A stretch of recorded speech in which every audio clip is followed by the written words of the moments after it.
Hey guys, Tara here from Recovering Book Hoarder, and today we have a shelf spotlight. It's that time of the month, and we are going to do one of my red shelves today. I just have to say, guys, it is gorgeous here today in Pittsburgh. It is like 73 degrees, blue sky, nice fluffy clouds in the air, and it's been a good day today. Just got done with my nieces, and I also won a contest with Cassidy today. And so Cassidy, see, her name is on my Starbucks drink. She had to buy me a Starbucks. And she found a new drink for me today that is diabetic friendly.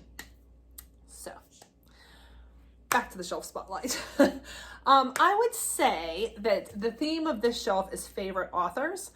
And these are generally authors that I have a lot of their books, if not all of their books. So, let's go to it. First, I'd just like to show you guys my little tchotchke stuff. So I've got this picture of my grandfather. He passed away a long time ago, quite a while ago. And that's whenever he was working in one of the plants he worked at. I can't remember what it's called, R&B, I don't remember, a plant down towards Pittsburgh. And then I've got this icon of the Holy Family. And this came from my Bubba when she passed away, which is my pap here, his wife. When she passed away last year, it's over a year now. That's one of the things I got from her house. So that lives on this shelf here. Okay, moving into the books. Oh boy. Okay, we'll start from here and work our way over. Okay, first, we have a Julie Garwood book, and this is The Claiborne Brides. This has 3 novellas in it, 1 pink rose, 1 white rose, and 1 red rose. And this takes place in the Old West. It is a found family, and the first one is here somewhere. The first one is called For the Roses, and then that's a full-length novel. Then you have this, which is the 3 novellas about the brothers. And then there's one more also, which we'll get to, which is about the 4th brother, because there's 1 sister and then 4 brothers. I love Julie Garwood. She is the author that made me fall in love with historical romance and Scotland and historical Scottish romances, all things Highland. Yeah. So you're going to see quite a few of her. But first, we have a couple of J.R. Wards. We've got Dark Lover, which is the first book in the Black Dagger Brotherhood series. I am recollecting these because whenever I went through a purge at one point, I got rid of them. And guys, I had the limited edition hardbacks. I had the first and second one signed by J.R. Ward. And I sold them whenever we were working on getting ourselves out of debt. And now I'm rebuying them all, and I'm okay with the mass markets. So I've got this one, that's the first one, and then Where Winter Finds You, which is one of her Caldwell Christmases, which is part of the Black Dagger universe, but focuses on more of the world in Caldwell. Okay, then we have more Julie Garwoods. Let's just go ahead and talk about all the Julie Garwoods. So we've got Gentle Warrior, Shadow Dance, and this one is actually, this is a contemporary romance, and then it has a sister book that is a historical that goes along with it. So Shadow Dance is the contemporary, and then Shadow Music is the historical that is like the sister book to this, and it follows like the same family, but just centuries apart. All right, Ransom, The Wedding, and The Wedding and The Secret go together. This is kind of a duology. They share some characters. And then Honor Splendor. I really love this one. I love so many of these. It would be really hard for me to pick my favorite. The one that I read first was The Wedding. The Wedding is the first Julie Garwood that I ever read, so that holds like a very special place in my heart. But I just love her so much, and she's got like the ones that take place in the West, many in the 1800s, and then she has them that take place in the Highlands, and then she has some that take place in England, and I love them all so much. Okay, then we have Come the Spring, and like I said, this is the fourth one in the For the Roses, Claiborne Brides series, and then, okay, the first one, this is For the Roses, and this is like a super old copy, and it is like yellowed and falling apart, and cover, I really need to get a new one. I have like on my wish list, I have a list of books I need to repurchase for like several different reasons, and that is one of the ones on there. Okay, then we've got Castles, Saving Grace. I really love this one too. This is one of my favorites. Rebellious Desire, The Lion's Lady, The Prize, and then the last one of my Julie Garwood, because I don't know where the hardback went of Shadow Music, but Prince Charming is the last of them. And I'm actually working through rereading all of Julie Garwood's catalog. I started with For the Roses, and my plan is just over the next couple of years to sprinkle in some Julie Garwood and reread them, because it has been so many years since I have read them. Okay, moving on.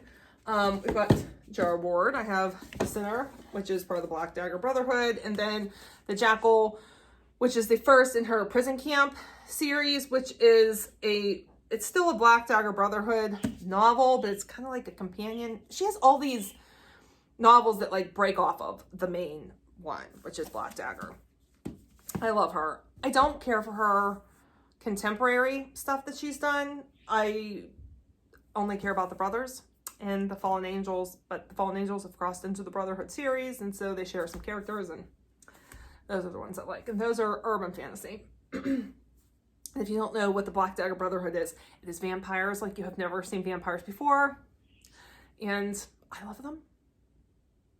If I could like meet up with characters and become part of their world next to Harry Potter, it would be the Black Dagger Brotherhood.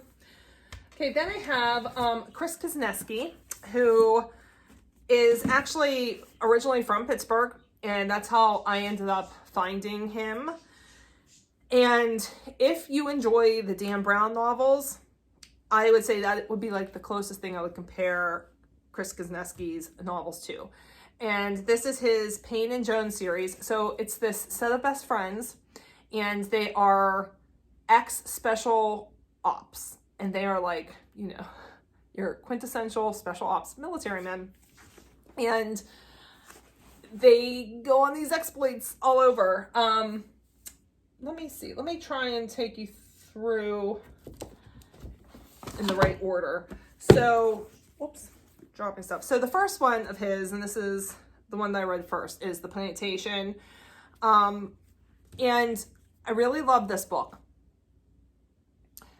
When you go to his next book, though, which I'm pretty sure was, I think, can't remember if Sword of God or Sign of the Cross is the second one in the series.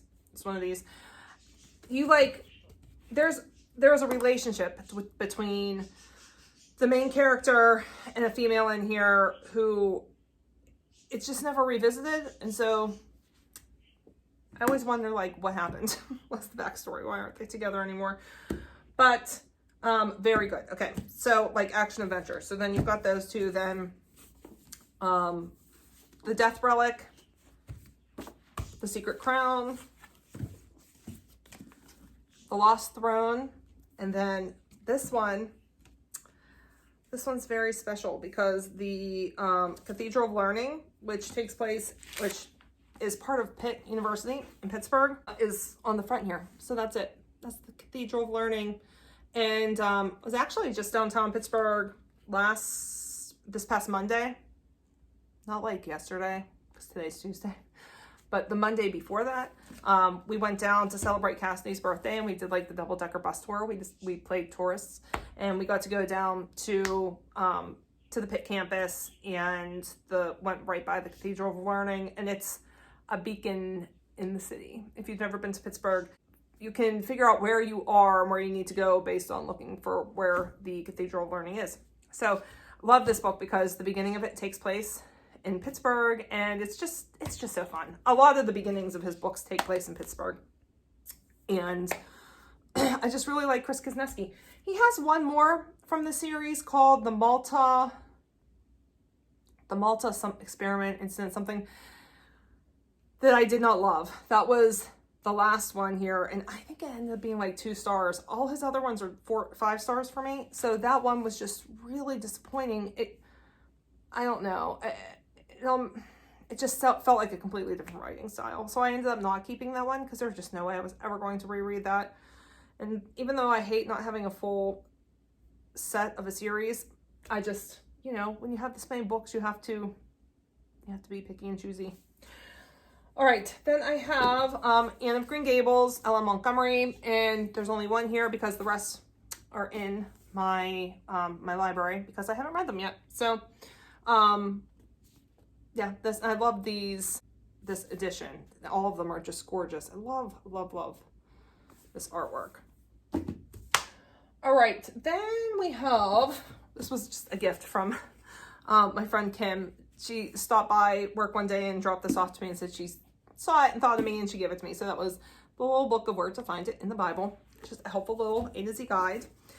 Okay, then we have, you can see some special editions here. All right, so I've got The Dark Highlander by Karen Marie Moning. Love Karen Marie Moning so much. And this is my favorite of the Highlander series. And to be very careful, but signed edition.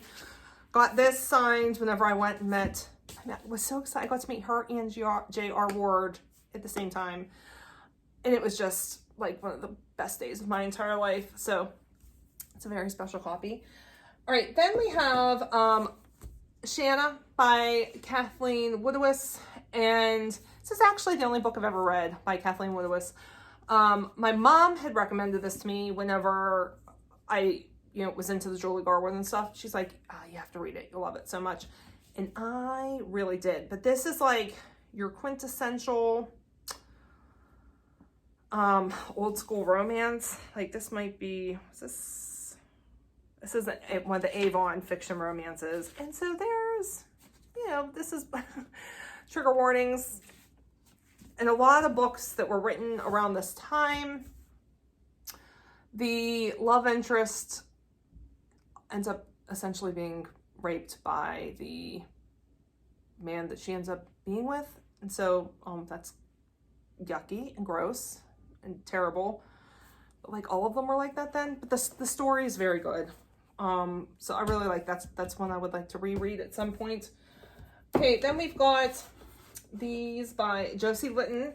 I discovered her at one point, and I think I read Kingdom of Moonlight first, which is this one. This was not the first one, but I had found this in a used bookstore and didn't realize that it was part of a series. And so all of these books are from the same series, but they follow like different generations. So this was the first one I read, but it's not the first one in the series. The first ones in the series are Dream of Me and Believe in Me, and those are both in this copy here. And these are like Vikings. I think this was Viking romance.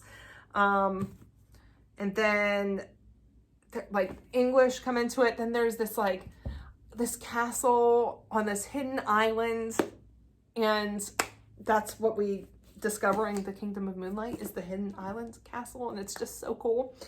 And then the Dream Island, also in the same place.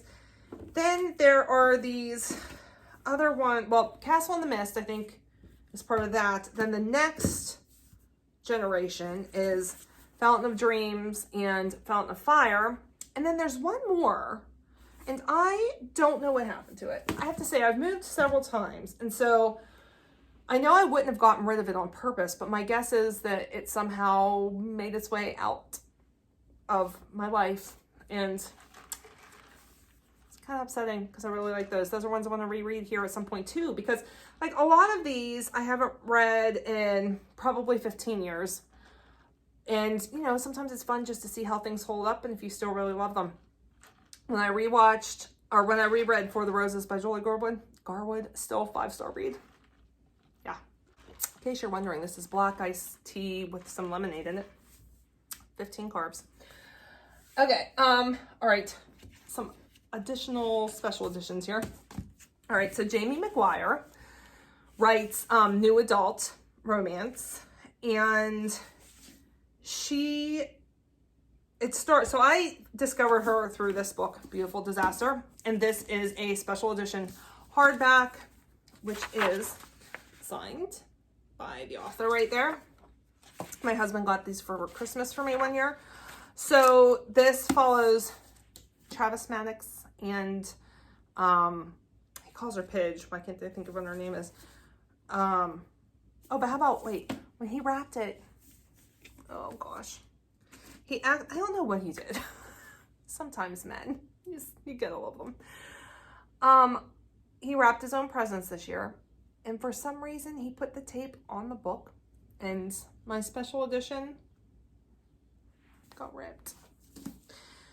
And here's the other special edition, and look, it has tape on it still. It's like double-sided tape. It is what it is. Anyway, okay. Oh, Abby Abernathy is the female. And Travis Maddox is my fictional boyfriend. I love him so much. So he does this like extreme fighting at college, and that's kind of how she meets him. And he's like the guy on campus that every female loves. Everybody loves him. But Abby Abernathy is not going to let this guy get to her. And he can't stand the fact that she doesn't like him. And they end up making a bet.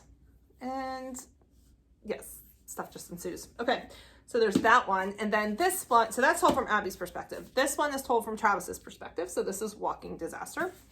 And this one is also special hardback and signed, because these were originally released in paperback. So happy to have those in hardback and signed copies. All right, then we have A Beautiful Wedding. I'll just let you guess what that's about. And that continues to follow Travis and Abby. And then we get into the Maddox brothers. So Travis is, I think is he the baby? He might be the baby of the family. I can't remember. No, I think he has a younger brother too. So he's like one of the middle ones. But so he's got all these brothers. And so then there's additional books about the brothers. And so Beautiful Redemption and Beautiful Oblivion are in there. And then there's another one I haven't read yet. So that's in my library. Okay, then we come to, I think this is the final author. Are these all the same? Yes, these are all Janet Chapman. And I love Janet Chapman.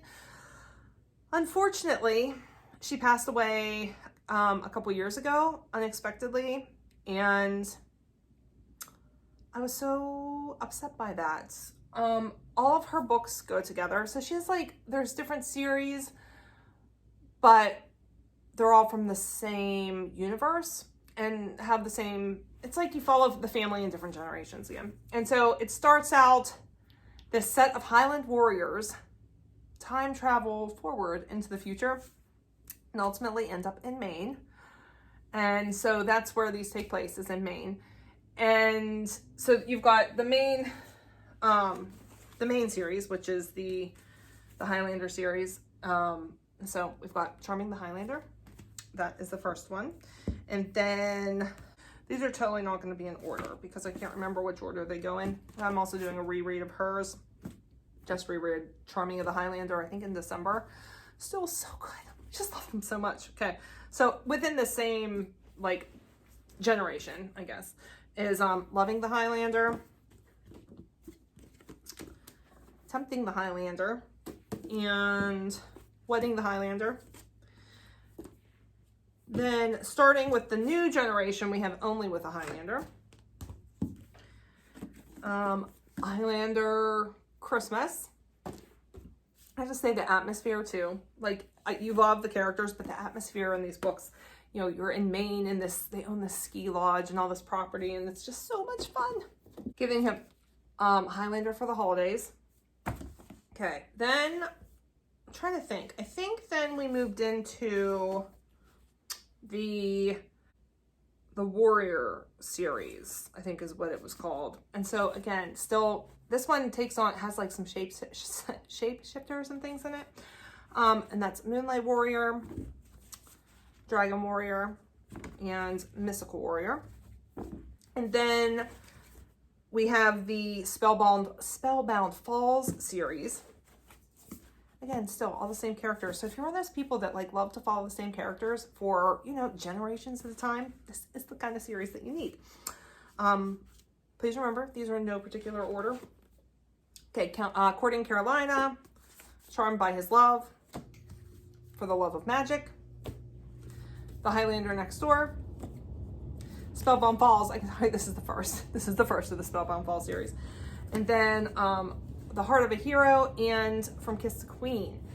There is one more that I just discovered. I thought to myself, because, you know, every now and then after an author dies, like family will find a manuscript or finish a manuscript, you know, have somebody finish the manuscript or whatever it is. And so I started wondering just recently, like, I wonder if that's happened with Janet Chapman, and it has. So there is one more that I just recently added to my wish list that I definitely want to get.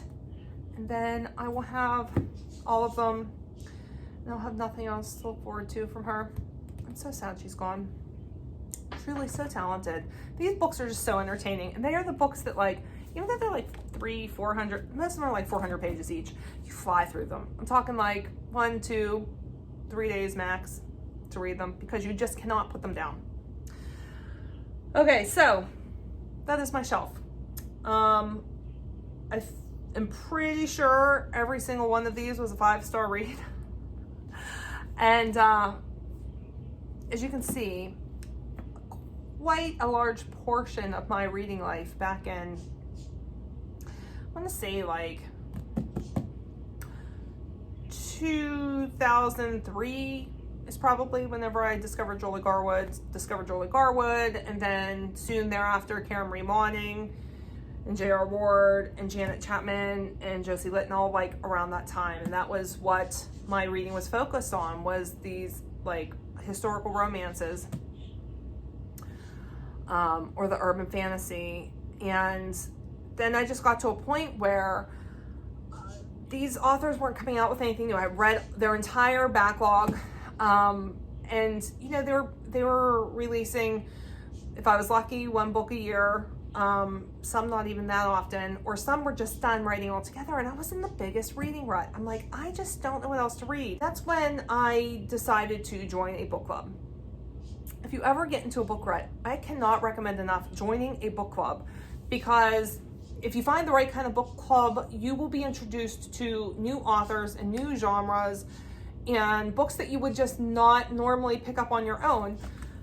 And that's what book club did for me. And I now read from almost every single genre. And it's rare that I can't find something that interests me, which is why my bookshelf looks the way that they do with so many of my books. And then, you know, BookTube. Obviously, if you want to find new books, BookTube is such an important piece of that. So that's it, guys. This is like these are books that I've had, with the exception of the Anne of Green Gables and that Bible book. All of these I've had for at least a decade or more, and I still love them very much.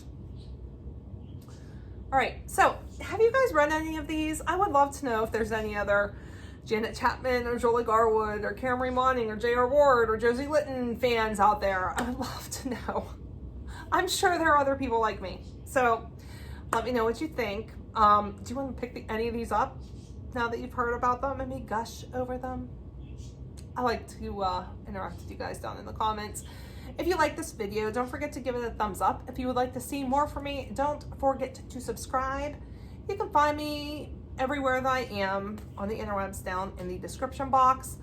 My Instagram is set to private, but if you have like a bookish like name, or I recognize you from comments, then I will approve your friendship. All right, I will talk to you guys later. Bye.